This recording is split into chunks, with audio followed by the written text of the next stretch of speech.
બિલિંગનું મહત્વ અને તેની વિશેષતાઓ ભાગ 2 importance of billing and its specifications part 2 રમેશને મંથલી બિલનું મહત્વ સમજાઈ ગયું છે, પરંતુ તેને જીએસટી અને ટીડીએસ વિશે ઓછી જાણકારી છે.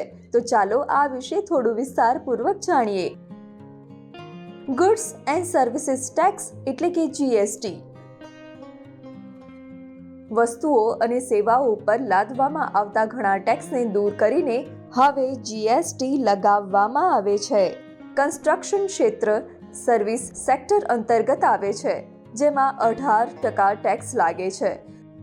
જો તમારો વ્યવસાય જીએસટીના ક્ષેત્રમાં આવે છે અને તમારી પાસે જીએસટી છે, તો જીએસટી ફાઇનલ બિલમાં ઉમેરીને ક્લાયન્ટને આપવામાં આવે છે. આને એક ઉદાહરણ દ્વારા સમજીએ. ધારો કે રમેશે 1000 રૂપિયાનું કન્સ્ટ્રક્શન કામ કર્યું છે, તો જીએસટી ગણવા માટે 1000 ને 18 વડે ગુણાકાર કરીને 100 વડે ભાગવામાં આવશે.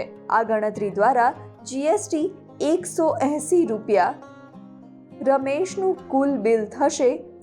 કન્સ્ટ્રક્શનના કામની કોસ્ટ એટલે કે દર વત્તા જીએસટી 1180 રૂપિયા.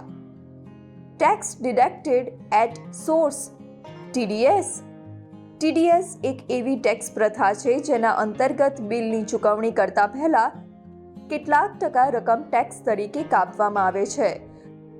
જો તમારી આવક ઇન્કમ ટેક્સના મર્યાદામાં નથી આવતી, તો તમે ટીડીએસનો ક્લેમ એટલે કે સરકાર પાસેથી પાછો માંગી શકો છો. પ્રોપરાઇટર ફર્મ એટલે કે કોઈ એક વ્યક્તિની કંપની છે તો 1%, અને જો ભાગીદારી પેઢી છે તો 2% ટીડીએસ હોય છે. જો રમેશની પ્રોપરાઇટર પેઢી છે, તેણે ક્લાયન્ટને 1000 રૂપિયાનું કુલ બિલ આપ્યું, તો ક્લાયન્ટ 1% ટીડીએસ કાપીને રમેશને પેમેન્ટ કરશે.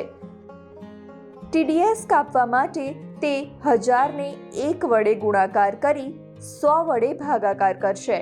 ટીડીએસ આવ્યું 10 રૂપિયા, તો રમેશનું કુલ બિલ થશે કુલ બિલ ઓછા ટીડીએસ એટલે કે 990 રૂપિયા. જીએસટી અને ટીડીએસ સાથે સંકળાયેલ તમામ સવાલોના જવાબ મળી ગયા છે. આશા છે કે તમે પણ આ વિશે જાણી ગયા હશો. જો હજી પણ કોઈ પ્રશ્ન છે તો કોઈ જાણકાર વ્યક્તિને આ વિશે જરૂરથી પૂછો.